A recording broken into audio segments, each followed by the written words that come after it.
No success in the world can compensate for failure in the home. That's why Club Wealth was founded, to help driven, successful, and busy real estate agents like you double their business while building a strong, balanced home life.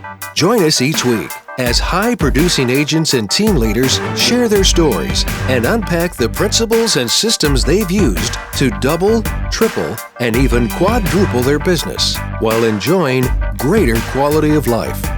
And now, here's the latest episode of Club Wealth TV. Right now, everybody, this is Michael Hellickson with Club Wealth Coaching and Consulting. I am super excited to be here today with my co-host, Brian Curtis from Bentonville, Arkansas. As you guys know, Brian is a baller in Bentonville, did 330 transactions or more last year, something like that. And for just over $1.5 million of GCI. Brian's team crushes it. Brian also has expansion teams all over the country. And of course, Brian is a coach with Club Wealth. In fact, he's one of our top coaches. And this is a guy that I've always believed that if you want to learn something about real estate, you need to be listening to Brian Curtis, because this guy knows what he's talking about. So, and he loves it when I gush about him and go on and on and on about how great he is. And by the way, Terry LeBlanc, Don Orson, Don Neufeld, it's good to see you guys on. Welcome. Thank you for joining us today. And so today we have our special guest is Brandon Nelson. Brandon is an agent in Bellingham, Washington, up there in Ben Kinney's market. Shout out to Ben Kinney. And so Brandon did last year about $1.6 million on primarily referral transactions. Is that right, Brandon? Yep, about 80% repeat and referral. 80% repeat and referral. How many transactions did that equate to? 144. 144 transactions, almost 80% of which was referral. So I'm stoked. I can't wait to hear a lot of the stuff that you're doing by referral. So I appreciate you coming and joining us today. So Brandon, why don't we do this? Why don't you tell us just a little bit more about you and what makes you and your team so special? And then Brian and I are going to dive right in with questions for you. Okay, awesome. So we're an independent brokerage. Started Brandon Nelson Partners in 2015. I did 5 or so years with the Remax, 1.5 years with the KW, and then launched this firm. There's 7 of us total. Everybody's licensed here, but Grace is our admin. She's in the office transaction coordinating and doing all our marketing and so forth. And then there's 6 of us that are still in production. I'm still in production. But as my team gets better and better and better, I'm realizing now I'm about to begin phasing out, because it's a disservice if I put myself in front of the clients versus them. We can get to that later. My background is pretty unique for real estate. I was a builder. I was a carpenter. I was a general contractor. And then when I moved to Washington in 2003, I became a home inspector. I did that for 3 or 4 years and then got into the real estate sales side of it. So I've got a pretty extensive background in residential construction, and that's been really helpful, to be honest. I mean, I really know my product. So that's kind of a nutshell for you. So tell me, go ahead, Brian. It looked like you had a question, or did you? No. Okay. So tell me, how does that, and you said that that construction background has helped you a lot in the business. Tell me how that's helped you to develop your referral-based business. Imagine if you can remove doubt and uncertainty and not really sure what we're looking at here in front of your buyers and sellers, where you can walk in and just see with X-ray vision what's going on in their place. When you understand, selling real estate is about creating an emotional experience for the buyer. Can we agree with that? Yeah. So when you can walk into a listing, a presentation, and just as you're walking around and seeing the layout, I'm scanning what that inspector, had on as well. And then getting back to that table and saying, guys, there's how you live in a house and there's how you sell a house. 2 different things. So today marks the time when we're going to stop living in the house and treating it that way. We're going to optimize it for sale at top dollar. And what we're going to do is look at the things that appear as damage, and we're going to mitigate those things. We're going to fix those things, because buyers will always multiply the real cost of repair by 5 or 10 times in their head. You walking through this stuff. This is not stuff that a normal agent knows or coaches on necessarily. And so when there's that level of when you can sort of predict the outcome with the seller to that level, and then go through all the steps, put them in touch with all the people that are required to get that house to that state. There's many as 16 different professionals that might be involved in a real estate transaction. you're at the hub and you're putting all that together, handling all the details, and you accurately predict how the sale is going to go, how many days it's going to sell in, give or take, how it's going to escalate, and it all unfolds like you said, then it's fabled service, to use one of the modern terms, and they tell their friends. And we have, I think as of yesterday, we had 279 reviews on our Zillow profile, and every single one of them is 5 stars. So it's the concierge level of service, and I just gave you a small example, but that in a small town like Bellingham, less than 90,000 people, that word just spreads. So I want to know more about that concierge service. Give me some more examples of specific things that you do that cause, and I'm asking for example, because of like Josh Zollinger is on right now watching us, and Josh is in a high-end market down in California, and that concierge level of service is really important to him. I'm curious, what are some specific things you're doing to accomplish that? Okay. At the simplest level, deciding to run a repeat and referral business versus a cold lead generation and conversion business is about taking the group of people you already know, okay, let's call it your A-list, and then staying in front of them and in touch with them in a genuine and sincere and friendly way. That's what it boils down to at its simplest, okay? So then it's how do we stay in touch with those people over time? Obviously, live conversations. And I'm going to use a lot of the terms that Larry Kendall developed with the Ninja Selling, because that's the platform that I like to follow. So I don't know if you're aware of Ninja Selling at all, but Larry's Ninja 9, the Ninja 9 is, one of them is 50 live conversations a week, right? So a live conversation is a phone call or a face-to-face. It's not a voicemail. It's not an email. It's not even a handwritten card. 50 live conversations a week. So staying in touch with that group, I have about 700 people on my A-list, so to speak, people that have referred me or would refer me. So it's getting in front of them. It's using Facebook to stalk and see what they're up to, how their life is changing. It's talking to them on a regular basis and checking in. I'm an outdoor athlete. My wife and I are kayak racers in this area. It's a huge sport in Bellingham. So I'm seeing a good chunk of my list every other weekend and every Wednesday night at the races, right? We do a very custom newsletter once a month that goes out where we interview one of the people in our sphere with a Q&A. And then we do a how's the market update that goes out to all our sphere every month. I'm going to show you something what we started doing this year that's just been amazing. We buy these blank bottles of wine and we put our label on them. Okay, we buy these 5 or 6 cases at a time. And then this is our touch. We're into these for about $10 a piece. And anytime we have a chance, there's a table by the door, and anytime you can grab one and give it to one of our people on the way out the door, just grab it and go. When we get a referral, before we ever see if it ever even turns into anything, we do a handwritten card and a $20 or $25 gift card to a local restaurant. Hey, regardless of the outcome, I want to say thanks so much for the referral. We send that out. So those are just some examples. Let me give you 2 more. We do annual live movie events where we rent out a 276-seat theater, and we have the first 276 people who respond. We always fill it up really quickly, but we invite the people with families. We do kid movies, and we give away a bunch of prizes before the movie starts, and then we watch a movie, and that's been fantastic for us. The first one, we have everybody register when they get in the door, so they put down their name and email, and then we can draw from that basket of names for the prizes. The first year we did it, we got 39 referrals from that 276. Now, not every one of them converted, but those were leads that we could follow up on. And then we've got a pretty sweet office here too. So we've been doing every really quarterly what we call a wine and taco social. So we buy tacos and we buy a bunch of our cases of wine and some extra drinks and stuff. And we invite between 50 and 75 people to come to those just to connect with them. There's no selling going on. There's no pitch. It's just a way of connecting. Those have been amazing for us. So that just gives you a few examples of what we're doing.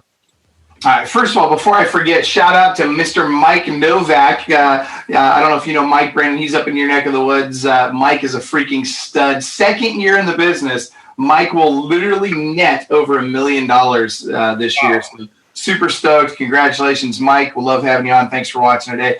Hey, so Brandon, go a little bit deeper on that client event for me. So 39 referrals from one client event. Tell me specifically what happened at that event and how did you turn that event into 39 referrals? Yeah, so let me give credit where it's due. This is something I learned from Michael Mayer. You must know Michael Mayer, the author of 7L. So he introduced me to this concept. And the first year we ran it, like you said, we use what Michael calls his VIP form. And it's just a real quick, you get 3 or 4 of them to a page. And it's just a real quick questionnaire. What's your name? What's your contact email? Who's the next person who's likely to buy or sell real estate? On a scale of 1 to 10, how likely are you to refer Brandon Nelson Partners to anybody who's looking to buy or sell? And it's that simple. So it went into a basket. Everybody had to check in or they wouldn't get their movie tickets, right? We set up now. These are very inexpensive events for the bang that you get. We split the cost of renting this theater with 2 lenders, our 2 favorite lenders in town. So we've split it 3 ways. We're into it. Each of us is into it for less than $1,500 total. So we there's a gorgeous 12 or 16 plex here in our town. We rent a 276 seater. We don't do meals. We don't give gift cards for popcorn or Coke or anything else. It's just the movie tickets. And what we do is we pick a blockbuster. We try to grab a blockbuster new release movie. So movies always come out on a Friday. We rent the theater for Saturday morning or Saturday 11 o'clock showing or noon showing. And this is what you're doing is you're hacking Hollywood's marketing dollars by piggybacking on their big, hey, new release marketing. And so what we do is we use Evite. It's a free invitation system. We input our list to it. We we make a graphic with a link to the movie trailer so they can see what it is. Because these people have kids, young kids, and they want to make sure it's legit. We've done, the first year we did, I want to say it was a Jungle Book. The second year we did, what did we do last year? Beauty and the Beast. But a movie like Frozen, we got one coming up. There weren't any real good ones for us in April of this year, which was when we done in the last few years. So this year we're doing Winnie the Pooh is coming out in August. That's going to be our movie event this year. And so we use Evite. It makes it really easy to see. Everybody RSVPs, who's opened it, who hasn't. You can re-ping the people who you're really trying to get there. And again, we go for our A list, and then we go for the whales that we're also trying to attract into our list, save some seats for them.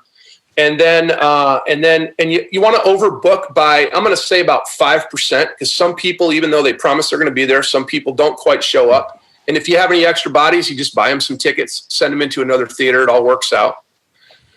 So then before the theater, the theater will start the movie on our cue. It doesn't start at 11 a.m. no matter what. So we have the stage as long as we need it. So we bring the whole team. We bring these 2 lenders. So there's 9 of us standing up front there. And we bring a basket of what we done is we bought a bunch of stuffed animals themed to the movies, Lego sets, coloring books and coloring sets themed to the movies. We bought 5 Amazon Kindles. And then we had some Easter eggs with cash in them, stuff like that. I had a pocket full of cash. And we just started drawing names and in the front and celebrating these people who are winning. No, a third of the people in the crowd ended up winning something, so they're all excited. Kids are all excited. And then we've got this basket and we go back afterwards and we just go through, later that day, we go through these names and we've got these phone numbers. Hey, my neighbors are talking about selling. I'm thinking about selling, whatever it is. And we just follow up on those leads and just go conversion style. Mm-hmm. It's a really slick event. You got it. I mean, for $1,500 and yeah. I was gonna say, so you're doing one of those a year, or how many total client events per year are you doing? Okay, so that one, you're doing the line one, we're doing 5 a year. We're doing quarterly events at our office, and then we're doing one of these movie events. And honestly, a big part of it, Michael, is just the market's hot right now, and we are just running 100 miles an hour to keep up with the business. Would I love to be doing these every month? Do we have enough people to support that? I mean, absolutely. We have enough clients, but you can only, I got young kids, my crew's busy, we're all busy. So we're kind of maxing out. All right, Brian, I know you've got a question. Before you do yours real quick, I wanted to shout out to Sandy Stites. It's good to see Sandy watching today. Thank you, Sandy. We love you. Sandy is a Club Wealth coaching client down in Menifee, California, who grew from $225,000 to what are you guys doing this year? I want to say you guys are doing $3.5 million or something like that in gross commission income this year in your second full year in coaching with us. So love you, Sandy. Thank you for watching. She wants to know, Brandon, who organizes your events? Grace, who is our assistant, our admin. Mm-hmm. At the front, it's exceptionally easy to organize these things. So Grace is the one who organizes it. She runs all the Evite and everything else. And then there's we have a husband and wife team, Jackson and Paulina.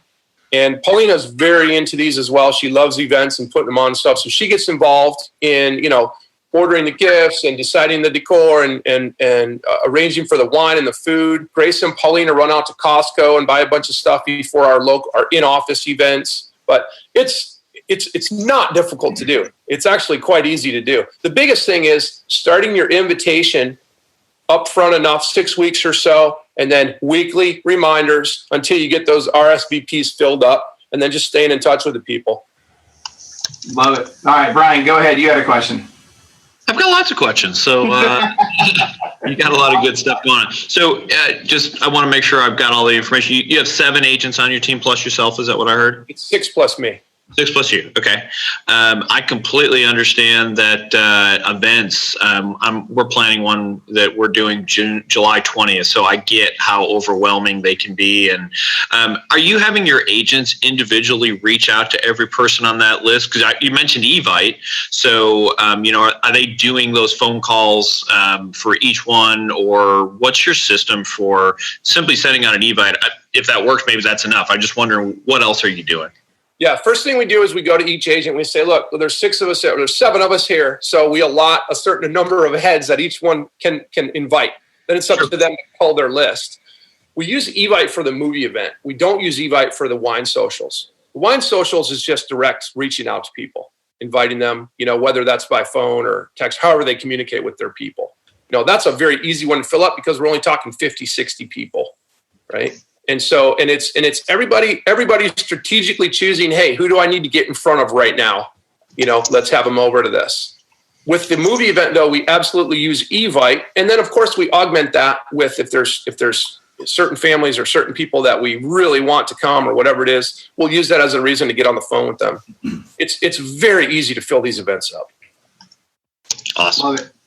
So what's the objective of filling up the event? Because I feel like, this is one of the things I feel that a lot of people miss, and maybe you'll disagree with me, I don't know. But for me, the important thing is not getting people to come, because honestly, that's relatively easy to get someone to come to a free movie. It's pretty easy to get somebody to come for wine or tacos or whatever it is. I mean, there's a gazillion client events that you can do.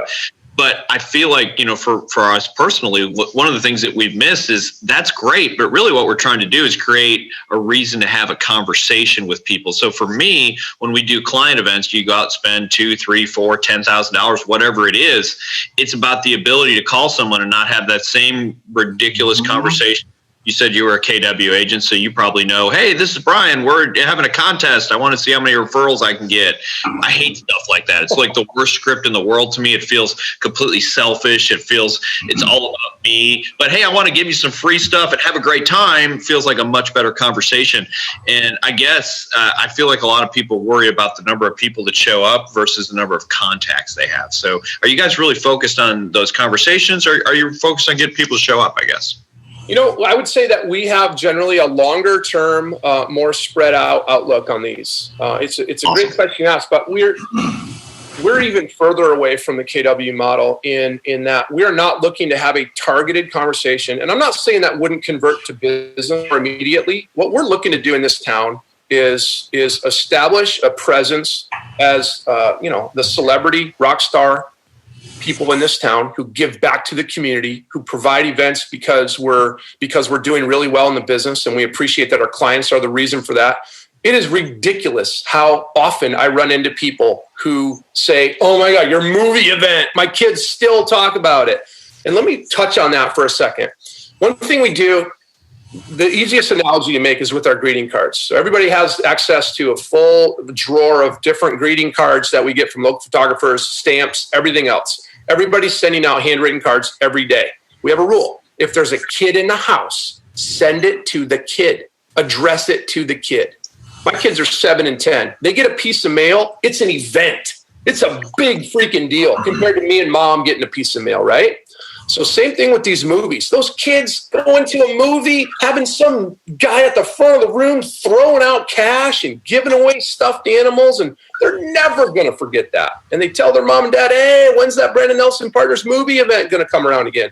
We hear about it all through the year, people talking about the movie events. That's what we're doing it for. So then, it puts us in front of them, and you're following up on the first movie for a month or two. And then as you start to watch, and the nice thing is Hollywood announces what movies are coming out like almost a year in advance. You can tell what's going to be coming out. You can start talking about it. Hey guys, got any input on what our next one should be? So it gets, we don't want to be talking business directly around these things. We just want to be the people they're thinking of. And then as we watch for change in their life, you know how it is. Kids are graduating, new kid, new baby, household is expanding, new job, whatever it is, then we're the ones that they're calling. That's why we're 81 last year, 81% repeat and referral. It's a choice. Is that the way to have the biggest business? Absolutely not. We could do way more if we were spending thousands of dollars on Zillow leads, and we have a Boomtown account. It collects dust. You know, we do a little bit with it, but it gets in the way of our core business with our repeat and referral clients. All right. Oh, go ahead, Brian. So here's my question: 81%. You've measured that. Where's the other 19 coming from? Mm-hmm. Everything from we get a fair bit of business from having almost 300 reviews on Zillow. I encourage everybody to build up that Zillow profile. We don't spend a penny on it, but people actually go on and vet us out. And they read the reviews, and then they contact us. And the nice thing about those people, they're ready to do business. When those people call us, they say, I've already done my research. Brandon, can you come and list my house? Of course, we get open house meets, and we get sign calls. And I mean, you're going to get organic strangers finding you one way or another. Let me think about anything else that we're doing. Where does our business come from? But essentially, none of it's coming from Boomtown, it sounds like. Boomtown says you'll start to close deals 8 or 9 months into it. We're 6 months into it. We might have closed one deal. And I know we could print out the list of 30,000 people and we could dial through them. But again, it's yes, you can make money that way. It's not what we do here. It's just not our business model. You know, it's a distraction to us. All right, so I want to jump back to a question again from Sandy Stites, and thank you, Sandy, for the great question. She says, have you ever had clients complain about not being invited because they're not on the A list? And if so, how do you respond? No, we've never had that, you know. And I mean, what are you going to do?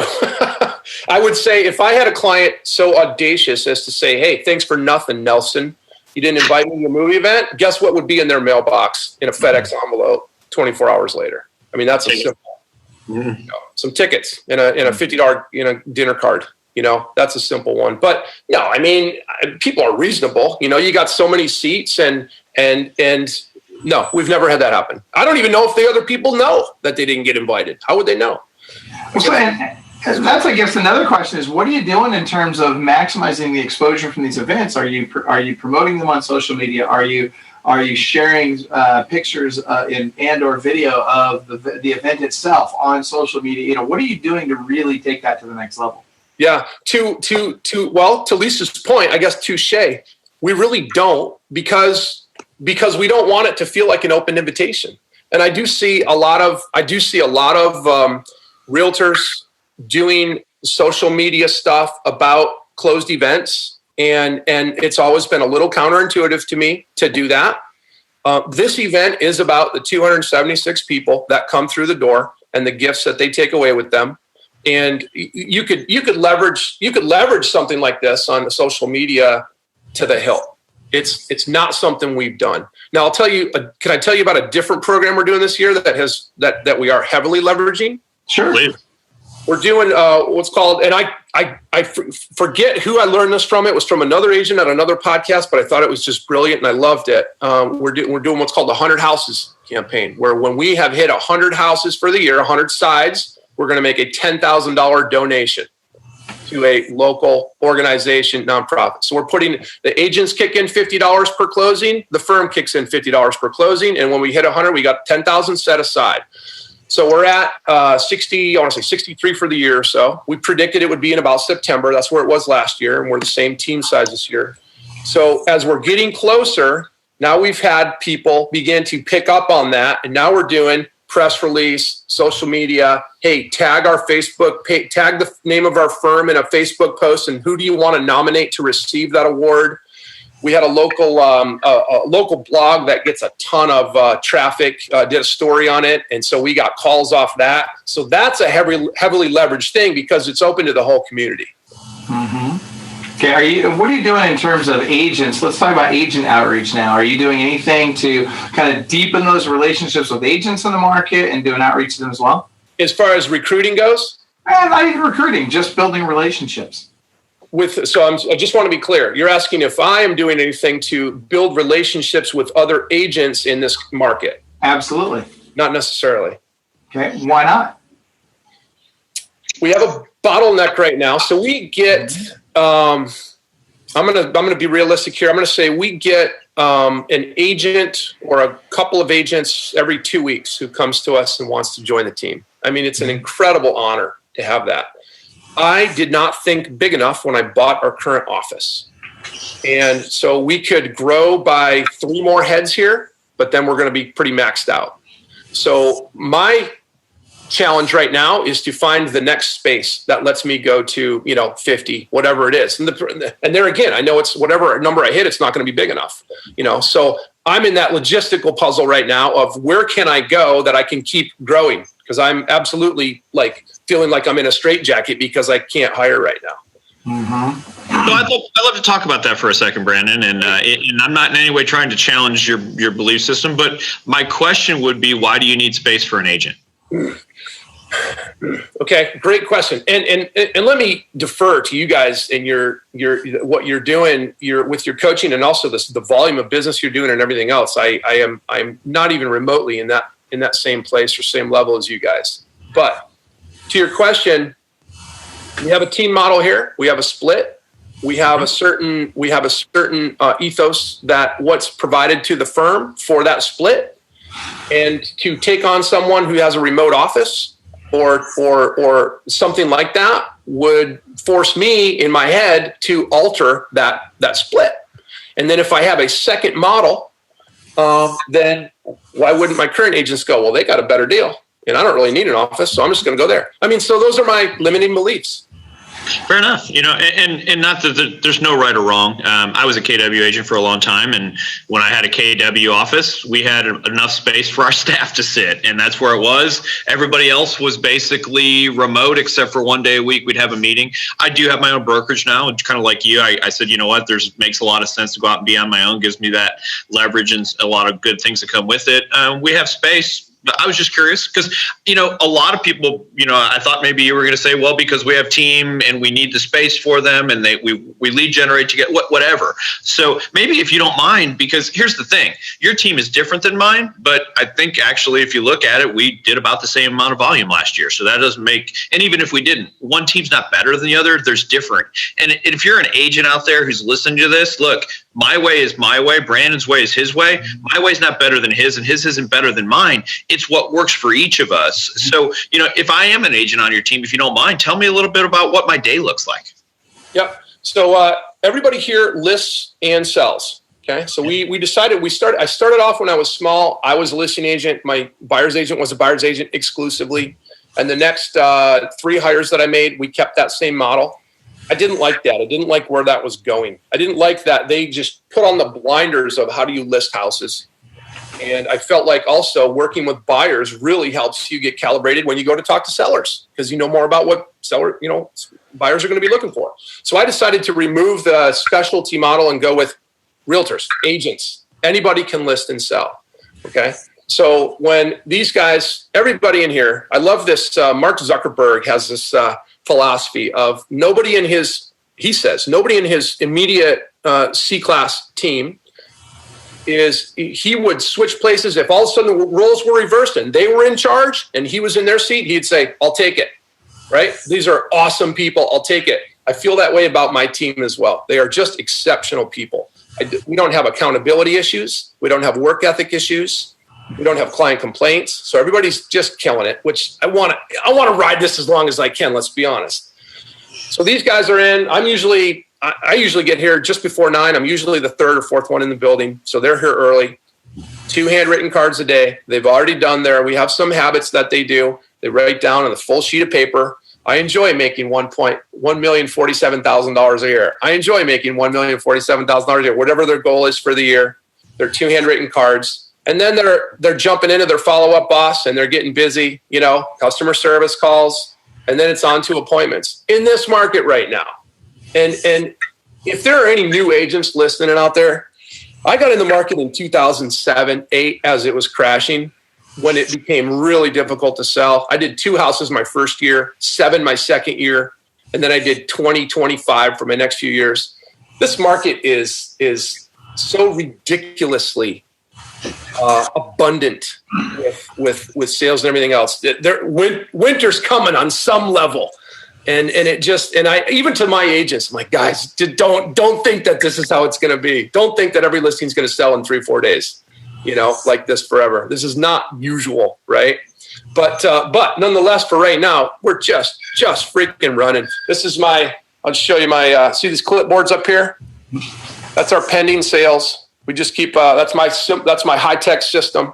Each one of those is what's called a transaction calendar. It's got the projected income and everything else on it, all the parties and everything else. But that's our pendings. We keep between 14 and 28 deals pending at any given time. And there's a lot of customer service that goes along with that if you're running a repeat and referral business. So that's what we're doing. We spend a lot of time serving these freaking deals and these clients. We're not in here doing the KW style 10 to noon 500 mojo dials or whatever that is, And should we be more deliberate? Maybe we probably should. But we're just holding the tiger by the tail right now in this market. Okay, so I got 2 things I want to jump in on. Number 1 is the space issue. And so when it comes to the space issue, I'm down here in Bonnie Lake. I'm not too far south from you. And when we sold, we had 44 people working out of our house. And that's a little insane. And yeah, I wouldn't, had I had to do over again, I would have got office space earlier in the game. But the reality is the agents never came over. Like the agents were never there. They were out selling real estate. And on average, they were doing a ton of business. I mean, we were doing well over 100 transactions a month with 16 agents. And so these guys were out there in the field selling houses. So they didn't need a space at the office. So my advice to you and to anybody watching would be don't let space hold you back, because it's definitely not something that should hold you back.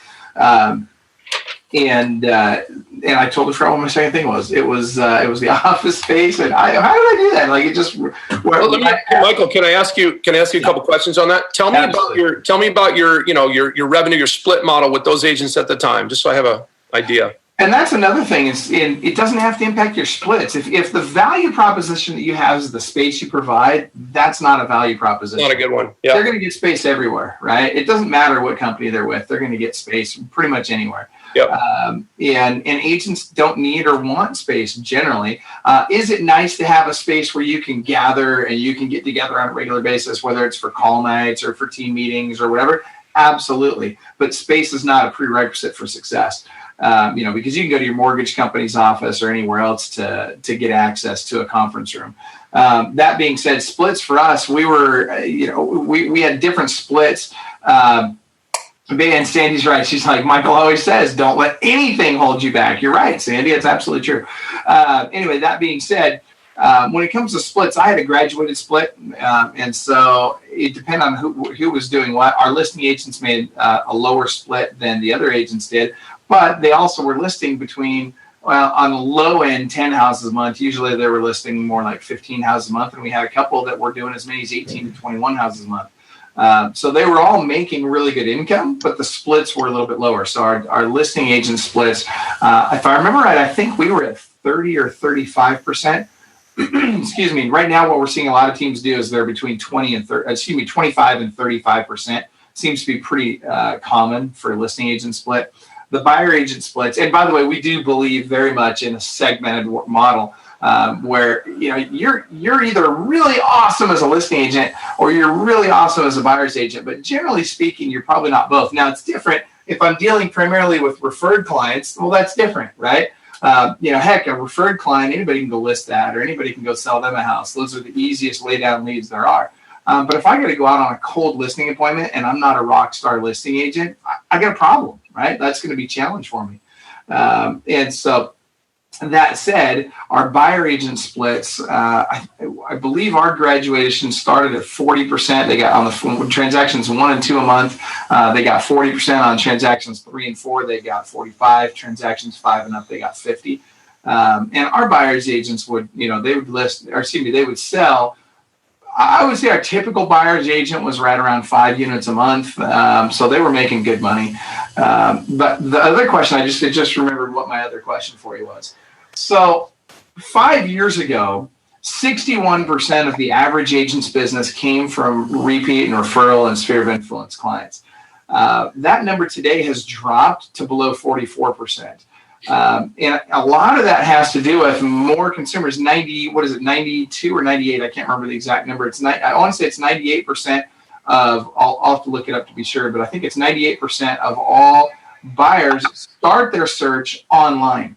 And 72% of those people work with the first agent they encounter. So that's having a huge impact on repeat and referral business because these people are selecting an agent before their friends even know they're moving. Yep. So how are you guys planning for that going forward? That's we've seen it here. Absolutely, we've seen it. The number of agents in this county has doubled in the past 3 years. We've gone from 550 to 1,100. Okay, so there's a ton more agents in it. Which is a lot for this county, and we absolutely see it. My conversion rate on listing appointments from even with referrals has declined. Right. Now they're saying, well, there's this guy will do it for 1%. Yeah, These guys. So let me stop there for 1 second.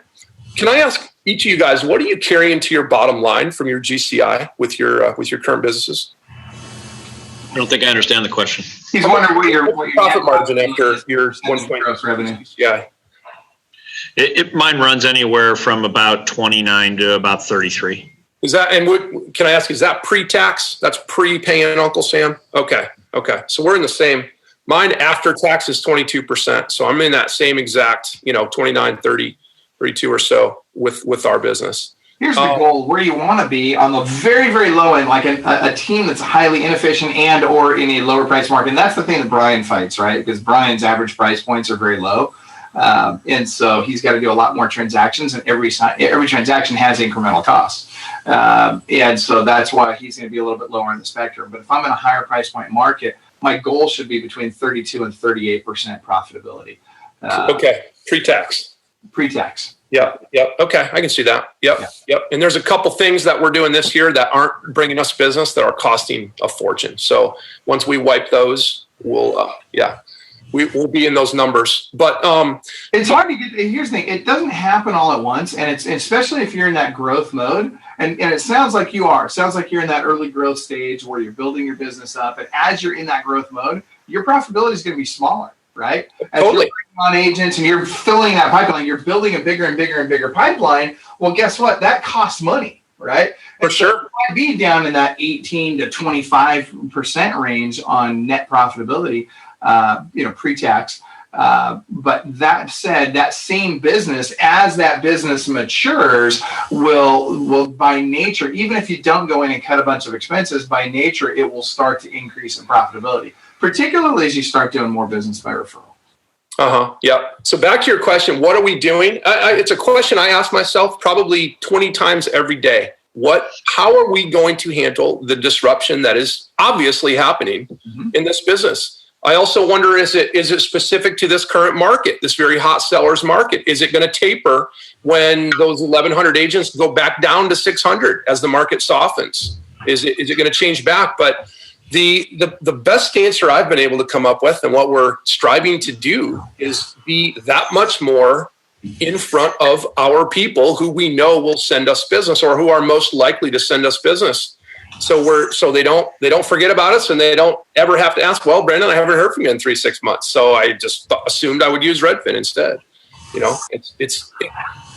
Everybody wants it to be rocket science. Man, it is not rocket science. That's what we've found. It's about being the person that they most recently spoke with on a meaningful level and keeping them informed. The store is open and we know what the heck we're doing. And Brandon, one of the things I definitely hear, and I don't know if you're doing this consciously or it's just something that's intuitive to you, but you've got a law of reciprocity working for you. I give and I give and I give, and whether I want to or not as a human being, I feel bound to that. I feel bound to the person who gives and gives and gives to me, and that's what I hear from you. And that's not just I'm having a great client event so my kids get to see Winnie the Pooh. That's during the real estate transaction. It was an amazing transaction for me. There was a concierge type feel. And, if there's one thing that, people can hear out there, if you're not sure where your next deal is coming from, remember, and this is real hard when you start in the business. And I remember being there. It's like, yeah, it's great that I got this deal that's going to come 3 years from now because I did an amazing job with this client. But what am I going to do to eat next month? Well, unless you plan on being out of the business next, in 3 years, you have to start thinking about 3 years from, today. And that's what I hear that you're doing. And I've got to imagine that, I always say it's very challenging to scale a referral business. But that being said, each year you get more and more closings, and I'm assuming that you're going to take all of those people and add them to your list, and it's an exponential growth is my guess is what you've seen. And, when you talk about doing 20 transactions a year, and now you're talking about doing 150, 180 transactions a year, that's exponential growth. And, where you've gotten now, and if you continue to do it, I can see that continuing to exponentially grow. So here was my question for you, though, is you mentioned this kind of at the beginning and it was kind of a chuckle that, hey, maybe I need to be out of production a little bit more. Talk a little bit about what your challenges are, because I can tell you, I looked at my GCI from the first 5 months of this year versus my GCI from the first month personal, and mine was $120,000 less this year than last year, and that was on purpose. But when I saw that number, it scared me to death. I was like, okay, we're fine, but oh my God, did I just give away $120,000? And I said, no, I'm moving to a business instead of just being the winner. At one point in time, and I'm going to guess like you, I outsold my entire team. That's no longer true. So, what's that transition been like for you, and what are some road bumps that you've had to face? So I'm even though I'm sort of entrepreneurial, I'm not a risk taker. I like to do things in relative comfort and control. And I have been scaling slowly. I don't want to say scale modeling, taking kind of baby steps towards more higher touch, or let me say my closer A+ clients. I've been slowly handing them over confidently to my agents and just saying, you know what, guys, honestly, they are more calibrated. They're more on top of what's going on. They're better at staging. They're going to take care of you.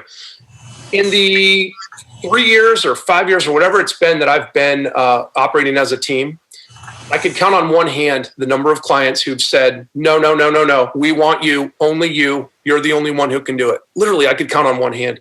And yet I just have this hang up of it's part management by walking around and staying in the business, so I know what's going on. It's part fear of my clients saying, wait a second, your name's on the firm. We don't want one of these people. It's just, I would love for somebody to beat me over the head. Maybe it's one of you guys and just strike me with lightning and say, freaking stop going on appointments. I'm so ready for that, but I've not been able to do it.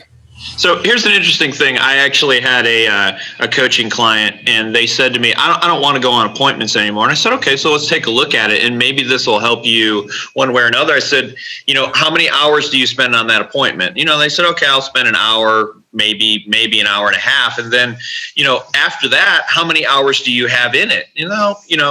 They had a higher estimation than me personally, because honestly, when I look at it, after I sign the paperwork, me personally, I probably have 2 hours left in that transaction. Yeah.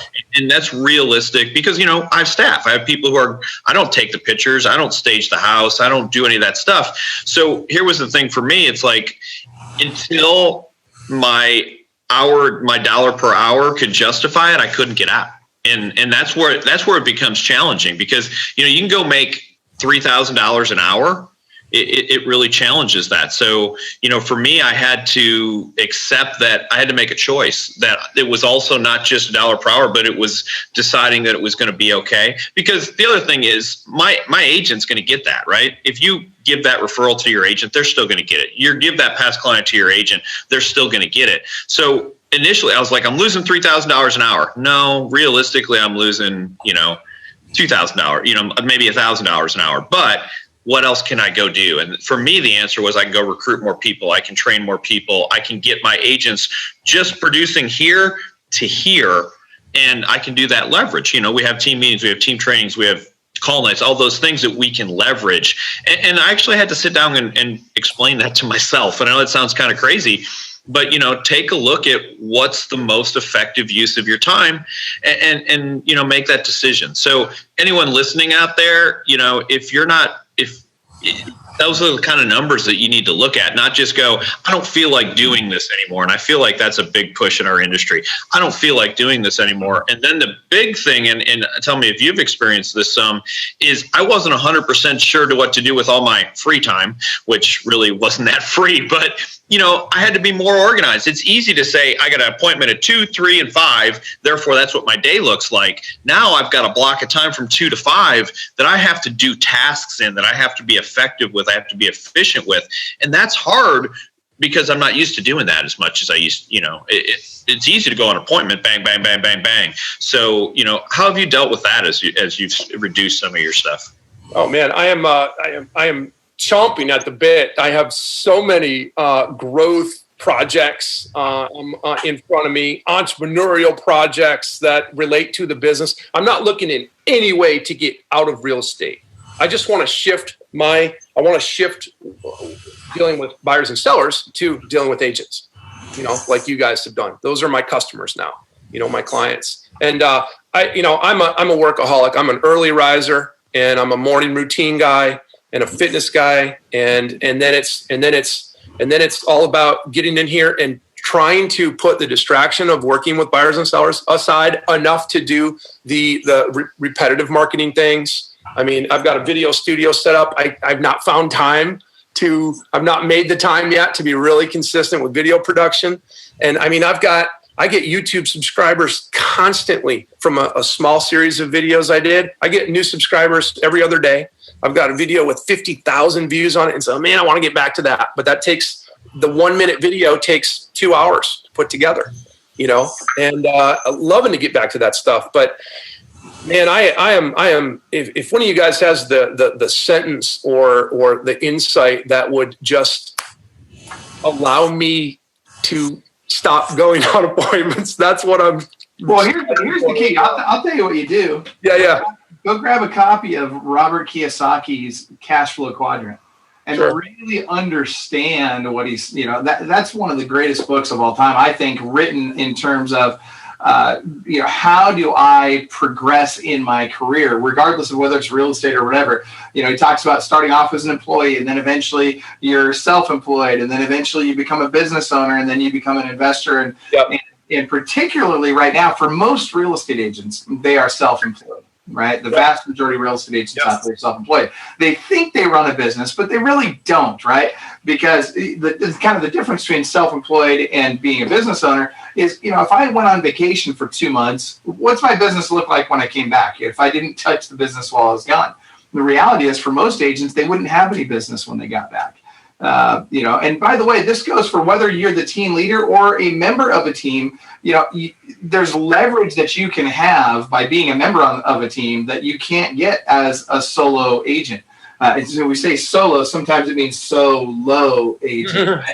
But the reality is that if I want to transition to being a business owner, now I'm trading ideas for dollars instead of trading time for dollars. When you go on appointments, Brandon, you're trading time for dollars. But when you're leading your team and when you're focused on working on the business as opposed to working in the business, now you're trading ideas for dollars. And eventually, as you make enough of those dollars, then you take those dollars, you invest them in real estate. Now you become an investor, and your money makes you money instead of you making you money. And that's that's the goal, right? That's how you get out of the rat race, so to speak, is you get those passive investments making more than your monthly expenses every month.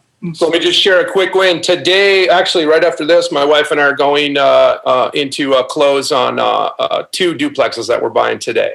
Perfect. That's awesome. Super Congratulations. Stoked. One of them's for my daughter. One of them's for my son. And as long as they help take care of them for the next few years, that'll be their launch at 18, 20 years old. That's awesome. That's good. I like it. Sandy's like, trading ideas for dollars. That's money. I love it. But it's true, right? Like, you've got to get to that point. And by the way, you do go backwards every time there's growth. And this is where people get hung up, right?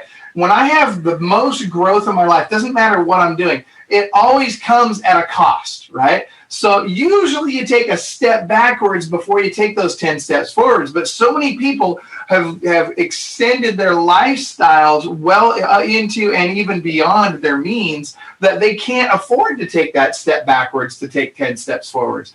So they can't afford to say, well, I'm going to have somebody on my team handle these transactions now so that I can focus on the bigger picture and on growing the team or doing whatever else I need to do.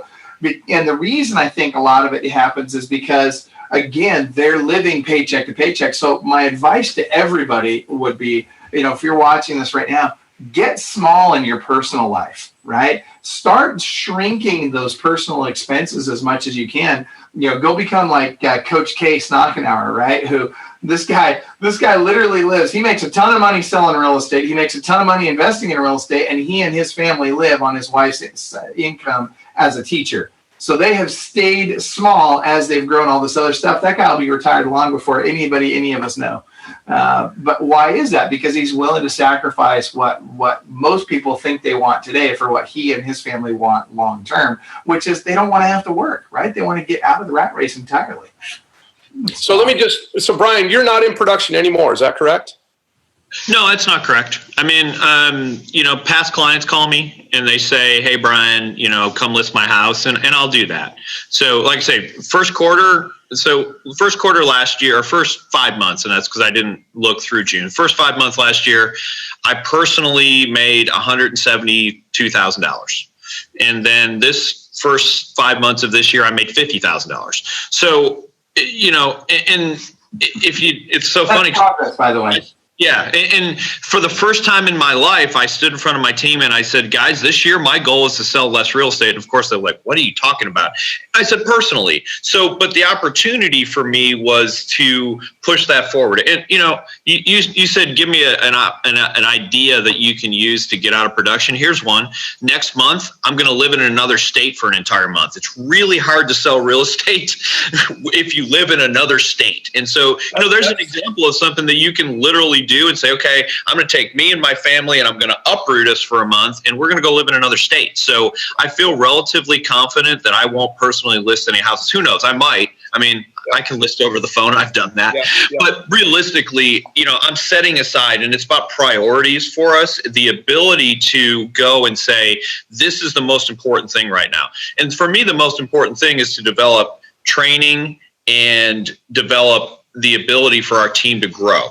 And, because, when I look at you, and I don't know if you've taken a look at this number, but, there's a value, and I don't want to monetize people because that's not the objective here, but each agent is worth X number of dollars to you per year on average. Yep. So theoretically, you can take that number of agents. If you double that number of agents, then you make double the amount of money. Now, it's not quite that simplistic. Anyone who's out there, don't believe it's quite that simplistic, but up to a certain point, and this is one of the things that I learned the hard way was realistically having 8 agents was no more expensive than having 4. Now, eventually you get to a point where I've got to hire another person on staff and then I've got to, do other things. But there's a point where you're like, wow, it doesn't cost any more money. And here's the thing that helped me because I changed my goals. My goals are to help more people have what they want today versus it used to be, I want to run a business so I can make lots of money. And that's fine. And there's a lot of great things that come with making a lot of money. Obviously, you're doing very well. But really today, it's about how do I help more people be successful? And the reward for that is tenfold over getting a big check. Yeah. And again, I'm not a nonprofit organization. Don't get me wrong, but ultimately, at the end of the day, if I can help more people get to their goals, Zig Ziglar says, the more people you help get what they want, the more likely you are to get what you want. And absolutely, it's such a better way to live my life than, hey, let me go to list another house, sell another house, do all this stuff. And so, just trying to help people become better agents, become better people, and have our clients be more satisfied, that makes us more money. And I don't have to go sell if I can do those things. That agreed 100%. Everybody at my firm makes very, very good money, and that is so satisfying. And to hand them over to a client, an A-list, one of my clients, and at the end have that person come back and say, "I didn't know an agent could be so good. I honestly didn't know I just heard that last week, and that made me feel so good. Amazing." So here, real quick, we're running out of time. We've only got a few minutes left. There's something I want to make sure that we cover, though, before we wrap up. So rapid fire, Brandon, I want you, so, as we look at, how you wow a client in the transaction, right? So there's got to be different points in the transaction where you do things that go above and beyond, that make them feel special, that really help you solidify all this referral business that you're getting. So I'm curious, just in you've got literally 2 minutes. Share with us, rapid fire, the things that you do throughout a transaction that are those wow type of items. Okay, real quick. Start from the first contact, right? They call it speed to lead, but just speed to response. I don't care if it's 100-time repeat client of yours. When they reach out to you, make it a point. Even if you don't know what to say back, just say, "Hey, I got your call. I got your text. I don't have time right now, but I'll get back to you." Let them know you got it, number one. Okay? Number two, 5 minutes early is on time. On time is late. Okay? 5 minutes early is on time. On time is late. Never forget that. Start using that with every single one of your appointments. Okay? That's what people expect in a professional. I'm going to jump ahead a little bit. One of the biggest game changers that we have experienced at my firm is by producing what we call a transaction calendar. As soon as we reach mutual acceptance, we take that 18-page purchase and sale agreement, we extract out the 5 or 6 deadlines and important contingencies, right? And we put those on one page. We summarize that whole transaction onto one page. And I'm looking at one right now. It starts with the address. It's got buyer, buyer's agent, seller, seller's agent, who's doing title and escrow, and is there a lender, and who is it? Then it's got dates. Okay, and this is what happens on this date. By this date, this must happen. This is when we close. This is possession. We send that to everybody involved in the transaction. The other agent, the lender, escrow, so everybody's on the same page. Every single time we do that, we get feedback. "Oh my gosh, I wish everybody did this. This is amazing." Okay, real estate transaction management is a process of organizing who will do what by when. Who will do what by when. Your job as the agent is to communicate that as if you're dealing with a bunch of smart third graders all the time, right? We make it really, really, really easy how to just keep on top of that stuff, no matter what. Everybody's our client. The other agent's our client. Their client is our client. We want to make, I don't care. I'm a closer, right? We're going to get to that point, okay? As we get closer to closing, we send out an email. "Hey, your escrow signing's coming up. Here's how much time to budget. Here's exactly what to bring. Okay. And here's the questions that they're going to ask you that I want to make sure you have the answers to. Where to wire the money and how to do that. Right. We send out another email. "Hey, your utility companies are going to need your info, and the other party is going to need to be taken off those accounts. Here's the utility number's name, or the utility provider's name. Here's their phone number." Make it really easy for them to make those calls. Okay. As soon as we get through inspection, we send them a contact number for a locally owned truck rental company. And we say, "Hey guys, we have an intimate relationship with Fountain Rentals. Your truck is on us. All you have to do is call them and reserve it. Instead of owning a moving truck, we pay $79 to use one of the other companies. They can choose 14 or 24 feet. They can keep it up to 2 days and 200 miles, and all they have to do is top off the gas tank when they're done." We've sent so much business to this rental company.